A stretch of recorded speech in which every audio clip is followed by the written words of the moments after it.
All right, ladies and gentlemen, welcome and thank you for joining us physically in the room and virtually wherever you are in the world. My name is Norm Follett, and I have the pleasure of moderating today our session, Partnering at the Edge to the ISS and Beyond. And that beyond is yet to be determined, but it's quite a ways beyond, believe me. So I'm joined by some distinguished friends and panelists here today. On the far right, we have Matthew Rozak. He's a principal engineer of in tech marketing and product management for KIOXIA America Incorporated. Next to him, my colleague, Dr. Mark Fernandez, chief scientist of the HPE Spaceborne project and also principal investigator in NASA terminology as well. And then Mr. David Zuniga, senior director of in-space solutions for the distinguished Axiom Space. And then, of course, next to me, we have Jarrett Matthews, CEO of AstroLab. And what we're going to do is we're going to take a few minutes and we're going to talk about what partnering in space really means. I always like to say space is a team sport, and this is my team right here. So I'm pretty excited to be part of it and excited to have this conversation with you today. So why space? You know, I guess the answer is why not, right? So we're an adventurous species, and we're always looking for something beyond. And in the course of the adventures of conquering space and being part of space, we never really knew what we would discover or what we would find. And the things that we discover and we find and we learn and the experimentations and the discoveries revealed can lead to all kinds of different things that we then apply here in our terrestrial existence. Solar panels, LED panels, various dietary approaches, medical treatments across the board, duct tape, Velcro, all good, and of course my favorite, Tang. So the point being is you never know what you're going to learn, and of course there's many, many more tangible examples of the different results that have come out of our decades of venturing into space. But we never really know what we're going to find out, what we're going to learn, or how we're going to apply that knowledge until we get there. And first we have to get there. And getting there is a team sport, and once we are there, it's going to be a team sport to take advantage of what really happens. So first we're going to take a moment, we're going to learn a little more about our panelists, and we're going to learn a little bit more about their companies. And we're going to start with, I called you Matthew, but I think you corrected me earlier. I think Matt is okay as well. Matthew, either one. All right, so Matt, you know, several members of your KIOXIA organization are in the room today, so we're going to, you know, this is a command performance. Why don't you tell us about KIOXIA, who the company is, what your role is, and you know, kind of give us a little more information there. A lot of people might not be familiar with KIOXIA, but we have been developing SSDs and NAND for over 35 years now. Mm-hmm. And while you might not be familiar with it, I'd be willing to bet that most people in this room have either used or are currently using a KIOXIA product right now. We're in cell phones, we're in tablets, we're in smart home devices, be it smart speakers, thermostats, things like that. Mm-hmm. We're in client computers, laptops, data centers, enterprise installations, and of course the space station. And you know, you look through that, and the NAND memory is at the base of all this information society we have. So I am a principal engineer in the technical product management, and I'll go out and I'll work with our customers and understand where storage will bring value, how it can solve problems for them, and then make sure that our teams can understand that and get those features into the product. And you know, as I said, we developed NAND over 35 years ago, and KIOXIA, it's been around about 5 years. You say, wow, how did you develop NAND 35 years ago? You've been around 5 years. Well, we used to be known as Toshiba. But if you took that NAND we developed 35 years ago and said, could that NAND have provided these solutions that we're doing right now? And the answer is no.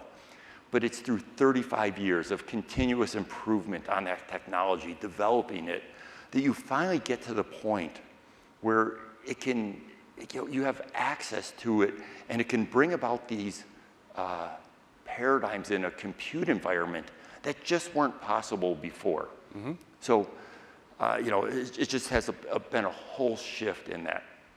And we use that NAND in our products, and it's high performance, it's cost effective, it's power effective, it has great resiliency. So you put that into a product, and it just, like I said, opens up new opportunities for, you know, be it space exploration, machine learning, AI, all those things where you need that data readily available to make decisions and Yeah. Now you said a couple of key things there. First of all, power efficiency. I think power is going to be a theme. I just want to touch that on that right now. But you also mentioned the heritage of the company, Toshiba Memory, right? As I understand it. And it wasn't just develop; it's invent, right? Invented. And you guys really, are the pioneers. So you've been pioneering technology for the better part of 4 decades. And to your point, like you're everywhere, and people just don't quite realize it. But with that, why don't we just take a moment? We're going to run the first little video clip so people can learn a little more about KIOXIA.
Very cool. I think the only thing missing in there was the human chip for my own personal random access memory.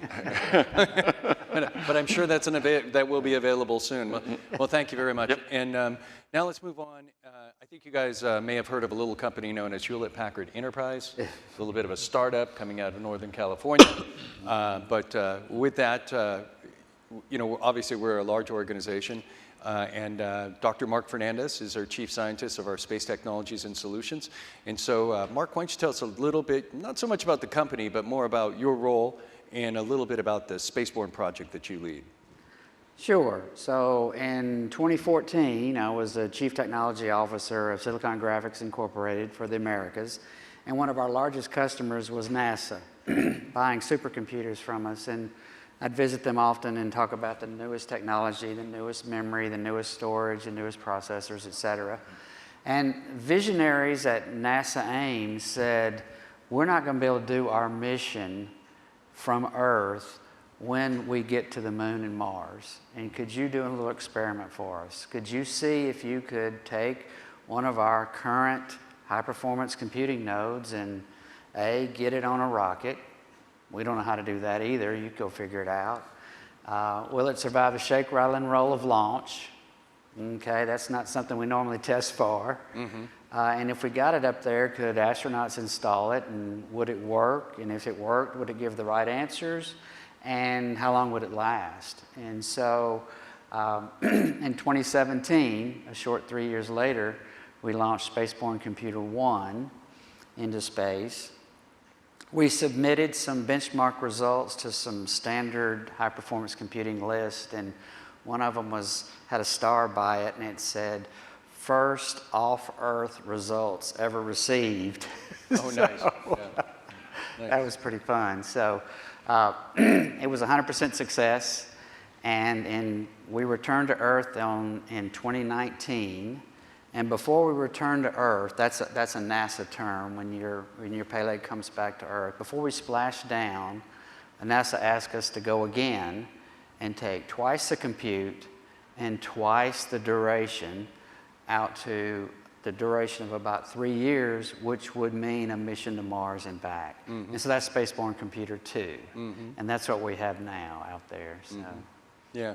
So I know a little bit about this project. Mark and I work on a little bit. I fly air cover. He does the real work. And in that regard, one of the reasons NASA asked us to do that is it's about taking commercial, off-the-shelf stuff, leveraging the latest and greatest compute technology, and allowing the space program to take advantage of it. And in the past, in the space program, NASA would build 100% hardened systems. It would take them years upon years. And they were not, although rocket scientists, they were not necessarily computer manufacturers. So, of course, they were more than capable, but at great expense. And by the time they rolled it out, you know, core technology had already moved forward. And so that was the motivation, and a little bit of motivation of the privatization and, you know, making commercialization of space a little more real. One good example, I love the example of this. So when I was in school, I had a project, and we ended up flying on the Endeavour space shuttle. And the Endeavour, the baddest ship in the world, right, flew with 286 processors. Right? Even though there was, 586, there's a lot, multiple generations available to them, but they flew with 286 processors because NASA couldn't afford to test them, right? And they couldn't afford to retrofit and go through all that process. So that just really underscores, in that case, a really crisp example of, the space program not being able at the time to take advantage of the latest and greatest technology. And that's one of the things Mark is focused on today, is making sure the space program has that opportunity. Thank you, Mark. But you also, just one more tidbit from you, you've done a couple other interesting things in your life maybe before SGI. Are you cleared to even speak about that? So this came up at dinner or lunch yesterday, I think, and he said, I'm going to bring that up. So my PhD dissertation is titled Applications of Scheduling Theory to Tactical Underwater Acoustics.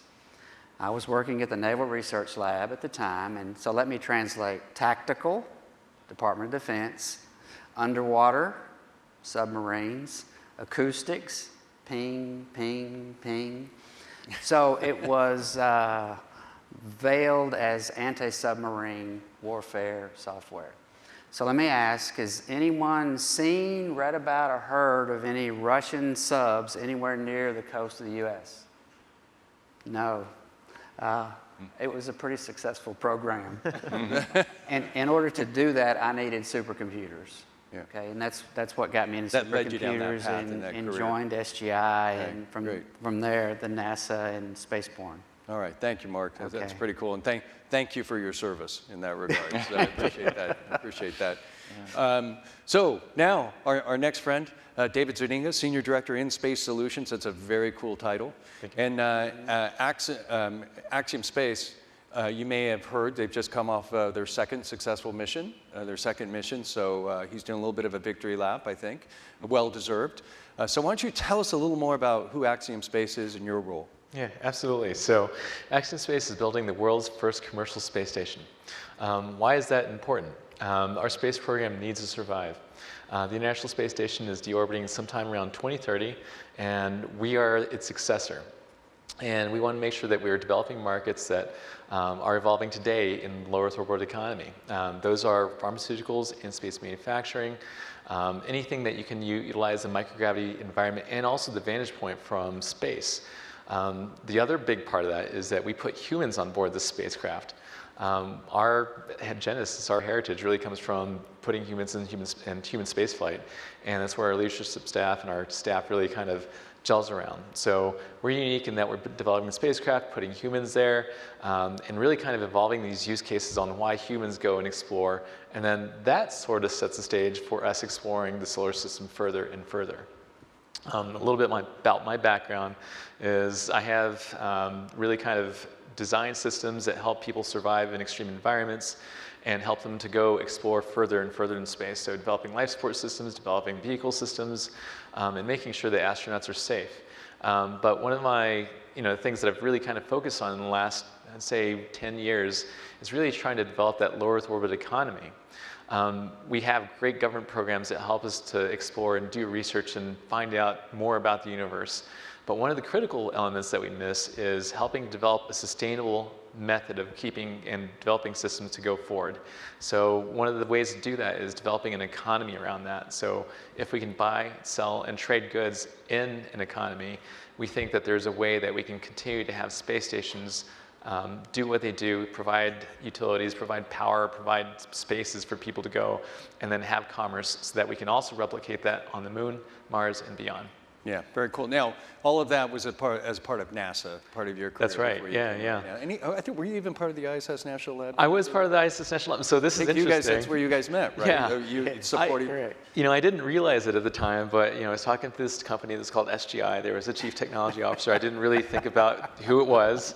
And in my portfolio, my job was to help try to develop these pipelines that would one day have some sort of commercial aspect on the national lab, so that one day we could have space stations that we commercialize. And fast forward almost, 7, 8 years now. 7, 8 years. Yeah. And now look, here you are on having coffee on stage together. Yeah, exactly. I mean, there we go. All right. Thank you. Yeah. No, well, thank you. No, this is great. And so let's clarify that just in case you don't realize the ISS National Lab is a separate entity. It's a scientific institution. It is a national lab. And so on the ISS, there are several different types of labs. That happens to be the United States lab. And they are partners with NASA and Hewlett-Packard Enterprise on the Spaceborne project. So there are our champions in many, many ways, and driving terrific scientific innovation up there. But hey, why don't we let's learn a little more, a little inspirational video here, and let's take a look at the second one around Axiom Space, and I think 10, their first mission. 9, 8, 7, 6, 5, 4, 3, 2, 1, 0. Ignition. Go Falcon, go Dragon, Godspeed, Axiom 1. The key mission objectives for AX1 have always been scientific research and outreach, performing meaningful science while still taking the time to communicate out the impact and application of that research. This is really the opening of a new era, where it's not just government astronauts like it's been for the last 60 years. When you start to dig into it, microgravity is a very unique environment to conduct research and experiments. Just the whole experience looking out of the cupola. It was beautiful, amazing, emotional. אנחנו עפים מעל כדור הארץ במהירות עצומה, וכל 45 דקות יש או זריחה או שקיעה, ורואים כדור מדהים. It's been an amazing experience. This will be something that we can share with humanity.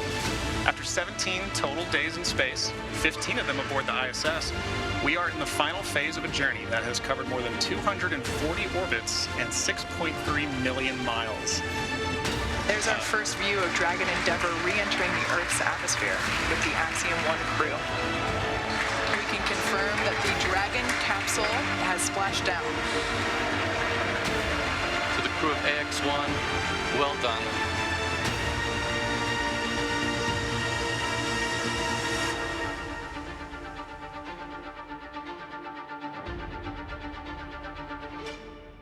Wow, that's very cool. The start of tomorrow, Axiom Space, so to speak. Absolutely. Mission number 1, now you're in mission number 2. Lots going on, including the commercialization, the building of the AX station, the first commercial space station as well. All right, and so moving on now, we have Jarrett Matthews. He's representing the C-suite. We have a real scientist. We have a real engineer. We have a really smart guy here as well. You got a manager sitting here, and now we have a chief executive officer, Jarrett Matthews of AstroLab. And why don't you tell us a little bit about your company and what you guys are all about? Sure. AstroLab is a 3-year-old startup based in Los Angeles, and we're developing novel planetary robotic systems, principally for the Moon and Mars. I started my career at JPL working on the Mars rovers that you're familiar with. Spent 10 years there, and I was on the Spirit and Opportunity Mars rovers, as well as Curiosity, and part of both the engineering and operations teams for those missions. And then I went to SpaceX for what ended up being 7 years, and a lot of what was in that Axiom video I worked on.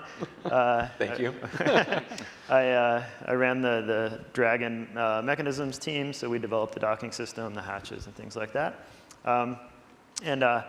After Dragon started flying to ISS successfully, I started thinking about what I wanted to do next, and I dabbled a little bit on SpaceX's new platform called Starship, which is going to be, or is, the biggest rocket ever created, if not the biggest machine ever created by humanity, at full stop.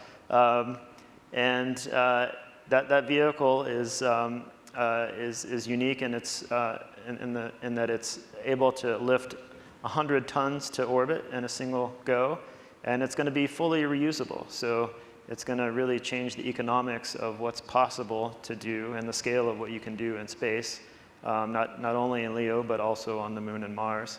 And so realizing that from within SpaceX, I decided to go out and start AstroLab and create what I think is the next logical element in this, what will become the transportation network of the solar system. And so we're working on a robotic platform called FLEX, or the Flexible Logistics and Exploration Rover. And if you haven't seen it yet, it's on the expo floor. How many of you guys have seen it? You guys seen it yet? Okay, how many of you guys have driven it? Well, actually, we rode on it. We didn't drive it. Let's clarify. They won't let us touch the controls.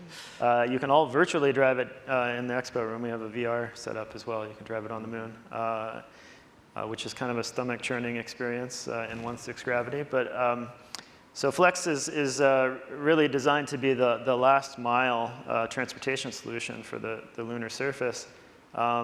Again, thinking ahead to this future when not only Starship starts landing cargo on the Moon, but also the second richest person in the world, Jeff Bezos, is also working on a similar scale lander for the Moon.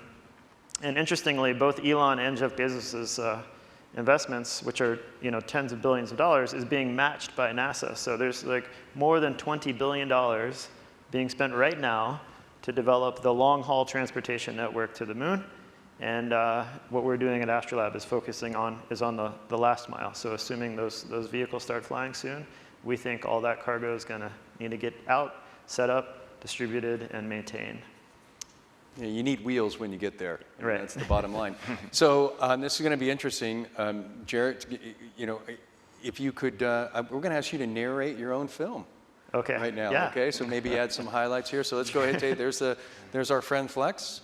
Go ahead. Yeah. So this is Flex and doing its thing, and you can see it's able to lift these large cargo modules. And so we're somewhat inspired by how you move things on Earth. If you think about ships crossing the ocean with shipping containers, we're similarly trying to set the standard for off-Earth transportation and logistics. And our robot is able to straddle over cargo, pick it up, mobilize it. But then we also have a 6-degree of freedom robotic arm that allows us to interact with not only our payloads, but the environment. So we can do things like deploying instruments, collecting samples, performing science. We're also capable of transporting 2 suited astronauts. Hopefully they'll be wearing Axiom spacesuits. But this part of the video I think is the most exciting, which is using our platform to set up the core infrastructure for the lunar economy. So that's power systems, communication systems, data systems. But then, and we think that's going to ultimately enable sustained human presence, on the lunar surface for decades or centuries to come. So, the whole idea here is that Flex is an extremely versatile platform, so it's able to conduct science, perform logistics, support construction, resource utilization, and exploration. And it's in deep need of compute and memory technology. Certainly. To support its efforts and its activities. So that's pretty cool. And again, be sure if you're here physically at the event, be sure to go ahead and check it out. If you want to see these videos, if you're virtual, go to astrolab.com, and they've got some pretty cool stuff out there for you to check out. Let's shift gears a little bit, right? So space is a harsh environment. It's not what we're used to. Things are different. So we're going to do a little fun facts here, a little lightning round. We'll start with Mark. Surprise, Mark. A little fun fact here. Let's see what you got. Let's stump the audience. Fun fact about space, Mark. Well, of course, I'm focused on Spaceborne Computer. I came out of high-performance computing, and I still monitor that. So the fun fact is the fastest computer in the world is in Oak Ridge, Tennessee, and it's a Cray HPE. And they're very proud of that fastest computer in the world. Well, I've got the fastest computer outside the world. It's traveling at 17,500 miles an hour. And just like the astronauts, it gets to see and encounter a sunrise and a sunset every 45 minutes. So that's pretty exciting. Yeah, that is cool. So every fastest computer in, outside the Earth. Yeah, 17,000 miles of cliff. Okay, so I think David's got an inquisitive question now. We're going to go to you, sir. All right, fun fact about space. All right, I'll go ahead and ask how long does it take, and I'll make this a multiple choice question, how long does it take for data to travel from the Earth to Mars? Is it A, less than a minute? Is it B, somewhere around 20 minutes? Is it C, somewhere around the hours? Or is it D, somewhere in days? Who says less than a minute? That's a smart crew. Pretty here. smart crew, yeah. Somewhere around 20 minutes. Okay, a couple there. Those KIOXIA guys are on it. Yeah, they are. What about somewhere in the hours? All right, hours, okay. And then days. Anybody say days? All right, some days over there. Well, the answer is B, somewhere around 20-ish minutes, depending on the orbit that we're traveling in. So, It's the apogee between the planets, the distance between the planets, and that that kind of underscores the need for being able to do computational work at the edge. Absolutely. Right, so to speak. And we'll talk a little more about that in a moment. But okay, Jared, we haven't heard your fun fact, I don't think, yet. So what do you got? I don't think people generally appreciate how large the moon is. It's kind of hard to wrap your head around. My fun fact is that the surface area of the moon is equivalent to the entire continent of Africa. And given that we're soon going to be able to regularly transport people and things to the moon, I think that scale represents a tremendous opportunity economically. And imagine another continent, magically appeared in the Pacific Ocean overnight, and we already have the means to go there. I don't think it would take very long for people to start exploring and start trying to make use of any new resources and trying to make money and develop a civilization there. And we're essentially, at that point in time with respect to the moon, where the transportation network is being established, and all of a sudden this new place the size of Africa is going to be, there for us to explore and develop an economy on. Yeah, and you're going to need wheels to explore because you don't want to walk around. Keep going back to that. All right, I do not know what Matt is going to give us. Is it a fun fact about space or is it a fun fact about memory?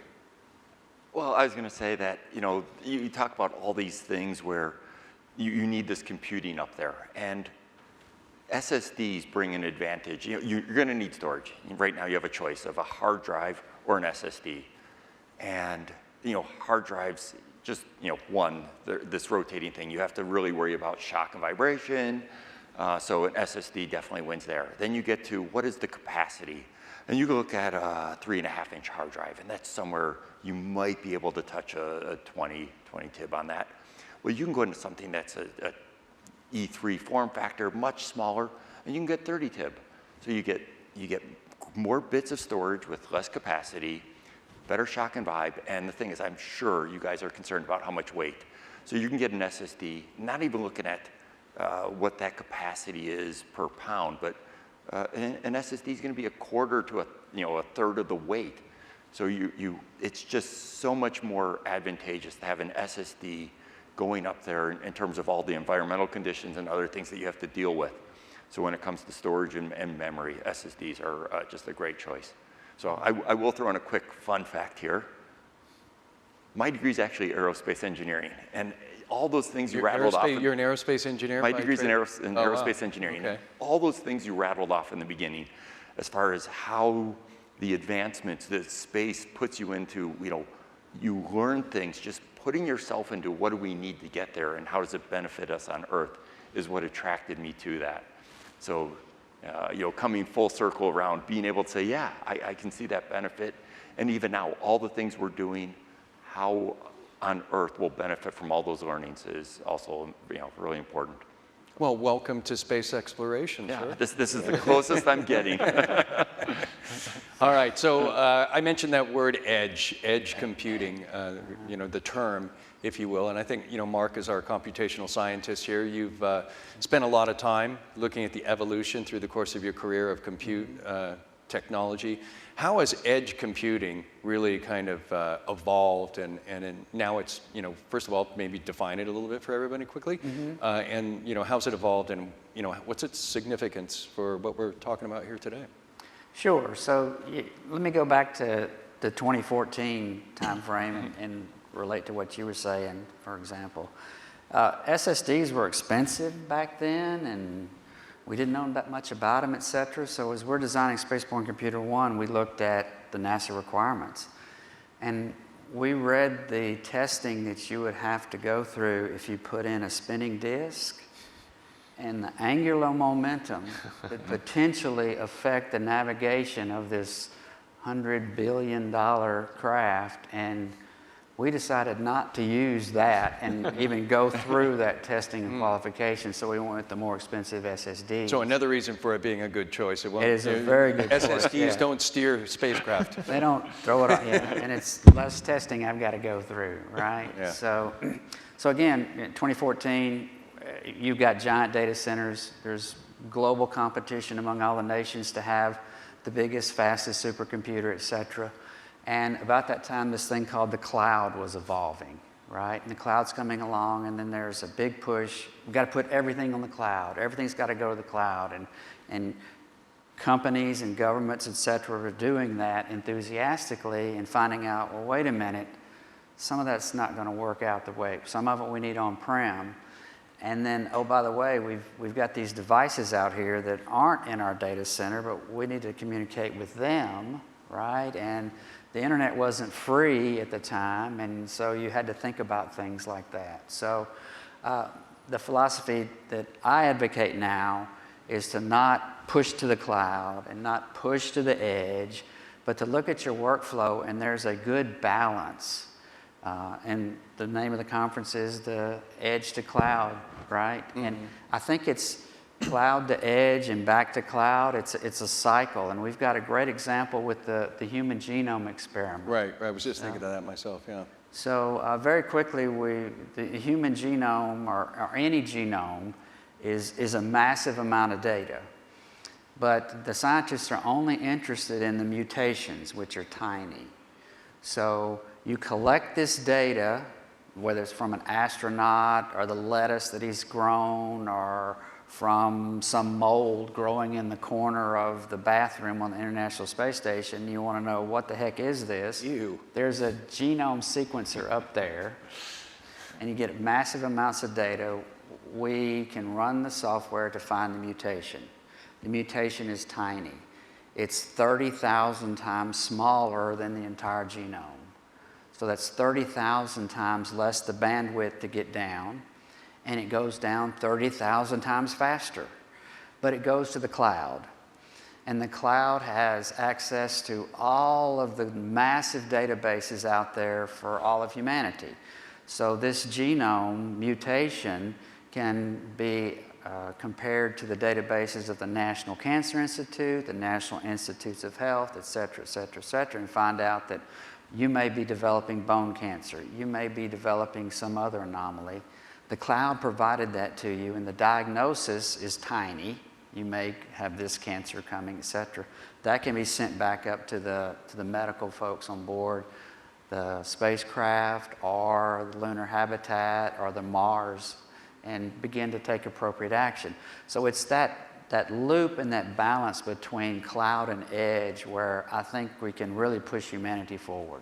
Yeah, and that's an excellent example, and and there are many other examples. Yes. And the thing is like in our over the course of the Spaceborne project, we've proven that time and time again. That as you've said, we can always. This is I'm developing a book of Mark quotes. He is and one of the ones that he always says is we can compute faster than we can communicate. Yeah. It's always been that way, and it's always going to be that way, right? Yes. And so, limit the cell phone bill, so to speak. Just send the answers or the deltas. Don't send all the collected data. Do the computational work at the point of data acquisition. So I'm going to bounce this question to Jarrett. Same thing. What you've spoken to me about it a few times.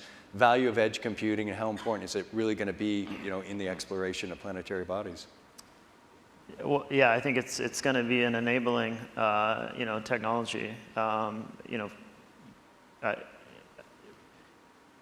the main export in the early years of the lunar economy is going to be data. And, but it's also sending that data back to Earth also represents the majority of your operational costs. So there's a fundamentally limited, pipe to bandwidth to get data back to Earth. So you could waste a lot of money sending raw data back to Earth instead of the refined data products like a map, for example. So I like to think of it much like some of our customers are interested in mining on the moon and deriving valuable products from the lunar soil or the water ice that's available there. And it would be like sending the raw material back to Earth and then trying to extract value out of it by processing it on Earth. That doesn't make any sense. You want to process it locally and send back the high value stuff only. We're excited about the possibilities that this technology provides.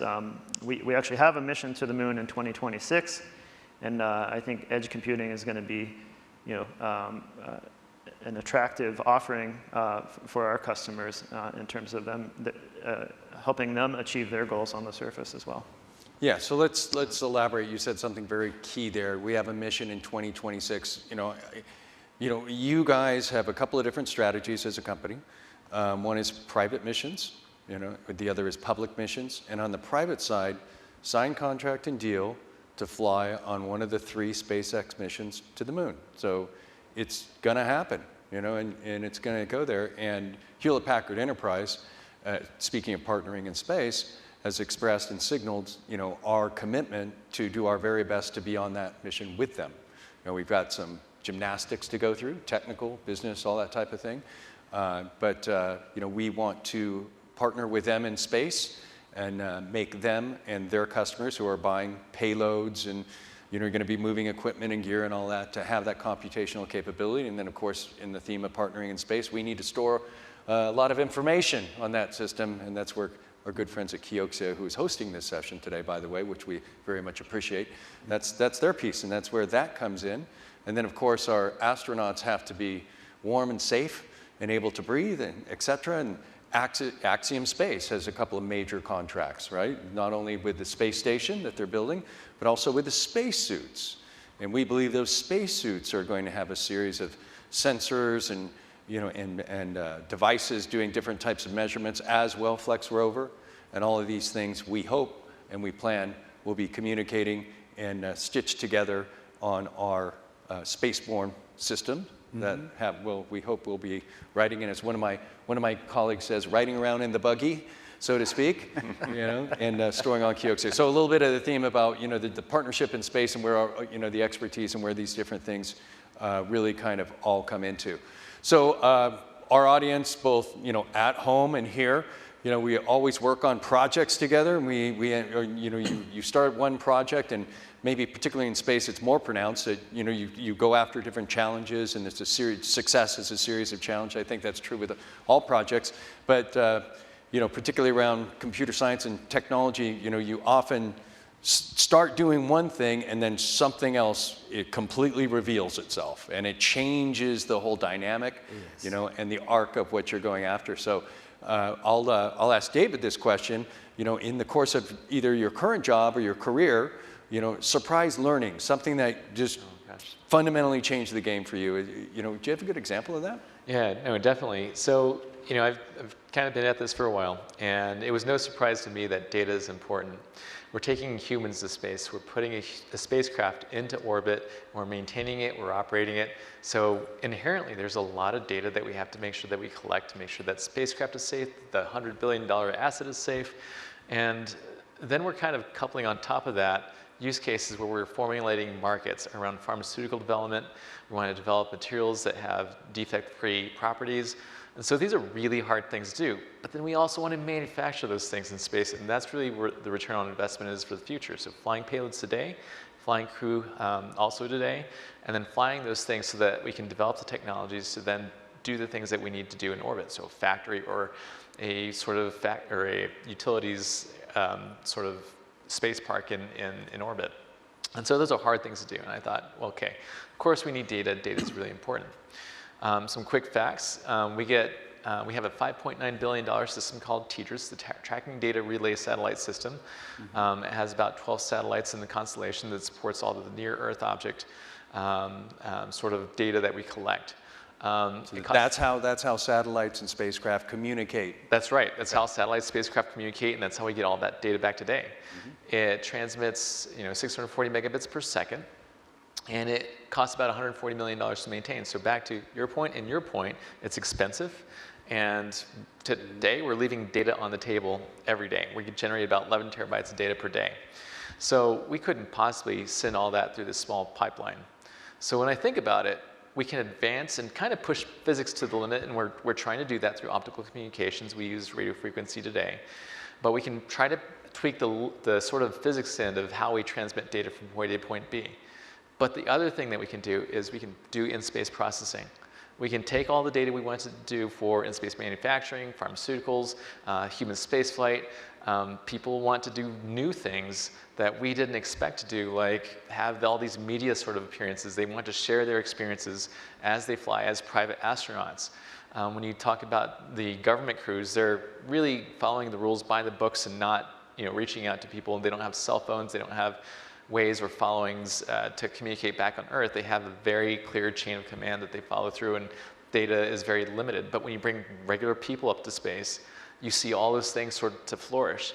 So I knew that the things that we needed to do to develop commerce in space was going to be there. But the surprise was when we started flying our first crew, Axiom 1, it's like, when do I get to use my cell phone? And we're like, well, see, the thing about my space, TikTok. I got a TikTok. I got to get up there. Right. Okay. It's like I need to reach out to my social feed. I need to reach out to my peers and share my experience with them, and we don't have that answer.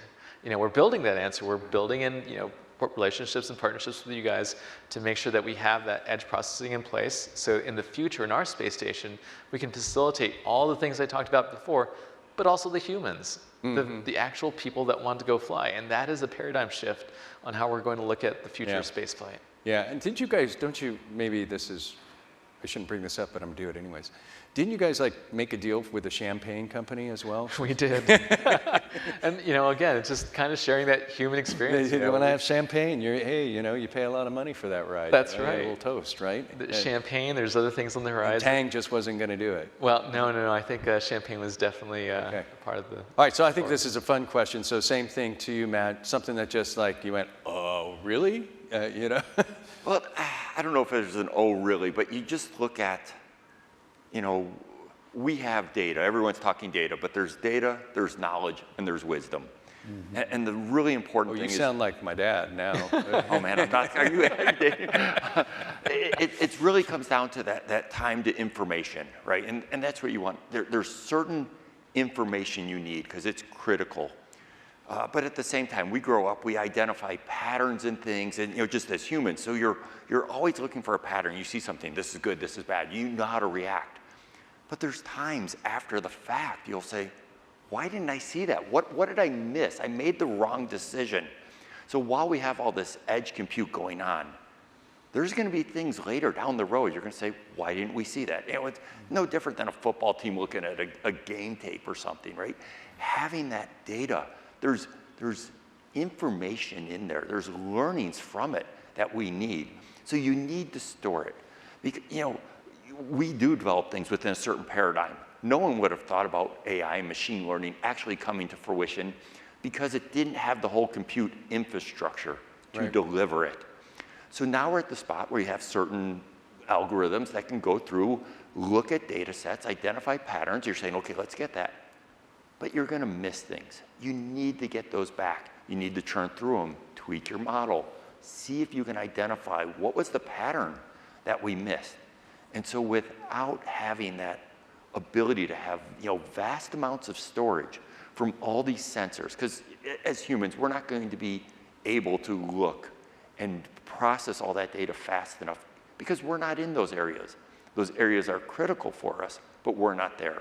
So we need to continue to capture that go back through, analyze it, process it, figure out how to improve our algorithms to find those patterns and make the decisions that improve all of us, all of our lives, all of our missions here. Yeah, I don't think anyone's going to argue with you on that, but okay, when you look back at the data, you got to give me an example. When you look back at the data, you said, "Why didn't I see that?"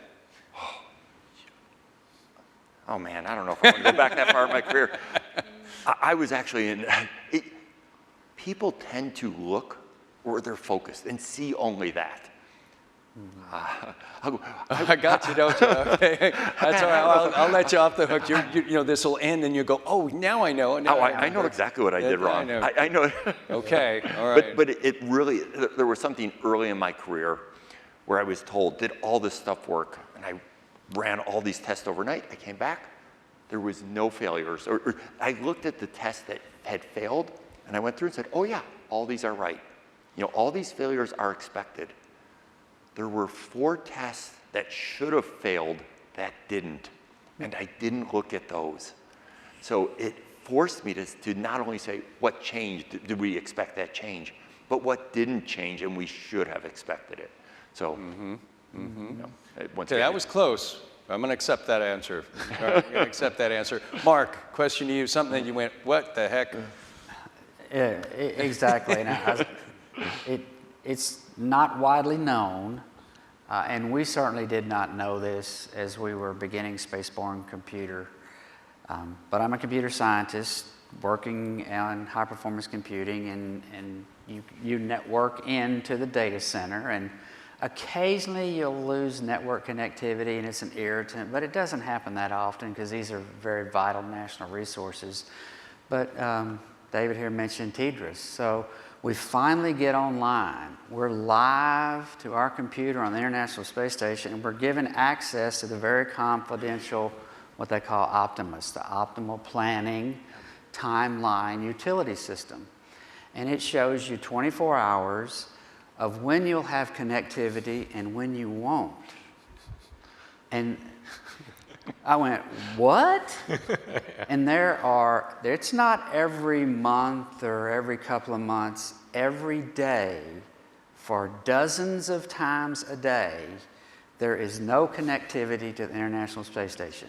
And it can go from a few seconds to 20 to 30 minutes. And as a human, it worries me that there's 6 souls falling around the Earth, and multiple times a day, we can't communicate. They can't communicate. And you're in a dead zone and you're waiting for them to come back. And it's because there's a limited number of TDRS satellites, and there's no effort to repair that. Yeah, you're between cell phone towers, so to speak, right? So I went, oh, beep. And I got the team spun up. We're going to have to work a lot more on autonomous operations because we can't monitor this the way we do our data centers here on Earth. And we've got a few patent submissions along the line of what we did to autonomously operate that computer because it doesn't know when it's got connectivity and when it doesn't. Yeah, very good, very good. So, Jared, same question to you, sir. Something that was an aha moment. Yeah, this happened recently where I got a text from the woman who took over my group at SpaceX after I left. And she sent a congratulatory text saying, "Congratulations, we just docked to the space station for the 20th time." And I went, what? Because I had left just 3 years ago after the first successful docking, which I had spent 7 years trying to achieve. And here 3 years go by and they've done it 20 times in the interim. And they do it, it's so routine now, I don't even pay attention. And so it made me realize we really are at this kind of inflection point in space, and more mass has been lifted into low Earth orbit in the last year than the entire cumulative history of spaceflight. SpaceX is launching twice a week this year. They were launching once a week last year. They're going to launch, every 2 days next year. Wow. So we're at the knee in the curve here, and things are starting to go exponential in terms of what we're able to do in space and the frequency and the scale of it. And I think very few people appreciate that yet. Yeah, well, yeah, that's kind of a big moment for you, and congratulations for all that work. 7 years to get there, build the docking system, and now it's just like pulling up to the gas station, so to speak, and it's just very routine, so to speak. All right, so just kind of really one more significant question, or one more question. Partnering in space, right? You know, again, team sport, partnering at the edge, to the ISS and beyond. Partnering in space, 1 minute. David, your thoughts. All right, I'll try to make it a minute. Quickly. So the International Space Station was built on 14 different partnerships to begin with. 14 different nations got together to build a $97 billion asset. And that's just the way we know human spaceflight. It works when people work together. When we go to space, the astronauts always come back and say, we see one thing down there, and it's a planet, it's a single species. And what we see with crews is it doesn't matter where they come from, they work together. So partnerships are critical for the things and built into our DNA. And as we build out the ecosystem, the architecture, we're going to see partnerships being critical parts on how we generate revenue, how we get customers in the door, and how we develop this flourishing ecosystem. Yeah, that was a good one. Yeah, absolutely. Mark, partnerships in space. So NASA has been the traditional way you get to space, right? And the commercial entities that you see up here are growing. And it's so much easier and faster when I partner with the commercial entities and I don't have the government bureaucracies to go through. And with these commercial partnerships, we can all advance space exploration and human flight for the benefit of all mankind on that blue marble you mentioned. Yeah. You know, that's an excellent point. You know, we're motivated to work together, motivated to team together and find a way to make it happen. Jarrett, partnership in space. Yeah, critically important. I'll echo David's, sentiments about, the entire history of spaceflight. We've kind of, it's been a human endeavor, right? And ever since, the Apollo 8 astronauts, circled around the moon and saw the Earth rise with no borders, evident, right? It's been clear that, this is a human endeavor, and it's kind of an imperative of ours to go out and explore, the solar system. To Mark's point, what's interesting is NASA has started to realize the benefit of the public-private partnership model, and they're structuring essentially all their contracts that way now, where they're expecting commercial industry to make significant investments alongside their investments. The spacesuit contract's no different. The program that we're pursuing, the Lunar Terrain Vehicle Services program, is no different. And so in a way, NASA is really serving as a catalyst for industry involvement, and we get to benefit from their experience, but we also get to do it our own way and think about the larger business opportunities, think about tourism, think about, partnering and branding opportunities that NASA is fundamentally unable to pursue those kinds of opportunities. Yeah, excellent. So, I mean, lunar economy, just the lunar economy, PwC has a forecast $170 billion economy by 2040, and about somewhere around $15 billion just on data. I think you said it earlier that the first export off the lunar surface and the first one for many years is going to be data, right? And it's going to take this kind of partnership to really, harvest that crop, so to speak. Matt, you are our host for KIOXIA, so you get the final question. Partnership. Is it partnerships? Okay. So I think the advantage of the partnerships is, working with Mark and talking about it, you start to understand the problems he's facing.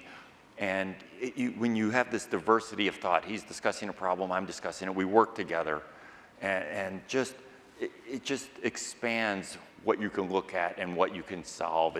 And he can say, well, I have this problem, and he's looking at with his lens. And if he understands what we do, he can say, oh, how can we use that to solve that problem?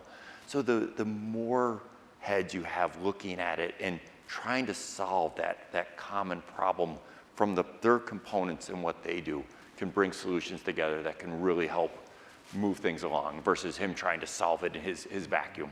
You know, data robustness, data redundancy, what's the environment, the ecosystem really that I have to work within? What do I have to worry about? What don't I? And you learn and grow in that manner. Yeah, totally agree. Different perspectives. Yep. Different expertise. Yep. You know, all working together for a common goal, common objective. So that's what it's going to take to go back to the ISS. You know, in our case, we've got missions and things to build the next space station, to build suits that can take good care of our astronauts, not just outside of the station, but on the surface of the moon, surface of Mars, to be able to navigate and explore an area the size of Africa in a very effective way, and to be able to capture all of the information and store it and save it and communicate it and harvest it and learn from it. That's what it's going to really take to be successful in space. Team sport all the way. So for all of you watching at home, we'd like to thank you for joining us today. I'd like to thank the crew, a couple of very interested cameramen in there. We're very engaged. We hope you guys enjoyed the session. We hope our AV team enjoyed the session as well. And so once again, thank you for joining us at HPE Discover. This is Partnering at the Edge to the ISS and beyond. We'd like to thank our host, KIOXIA. I'd like to thank Axiom Space for joining us, AstroLab, and of course, Hewlett-Packard Enterprise, represented by myself and the distinguished Dr. Mark Fernandez. Thank you very much. Have a wonderful day.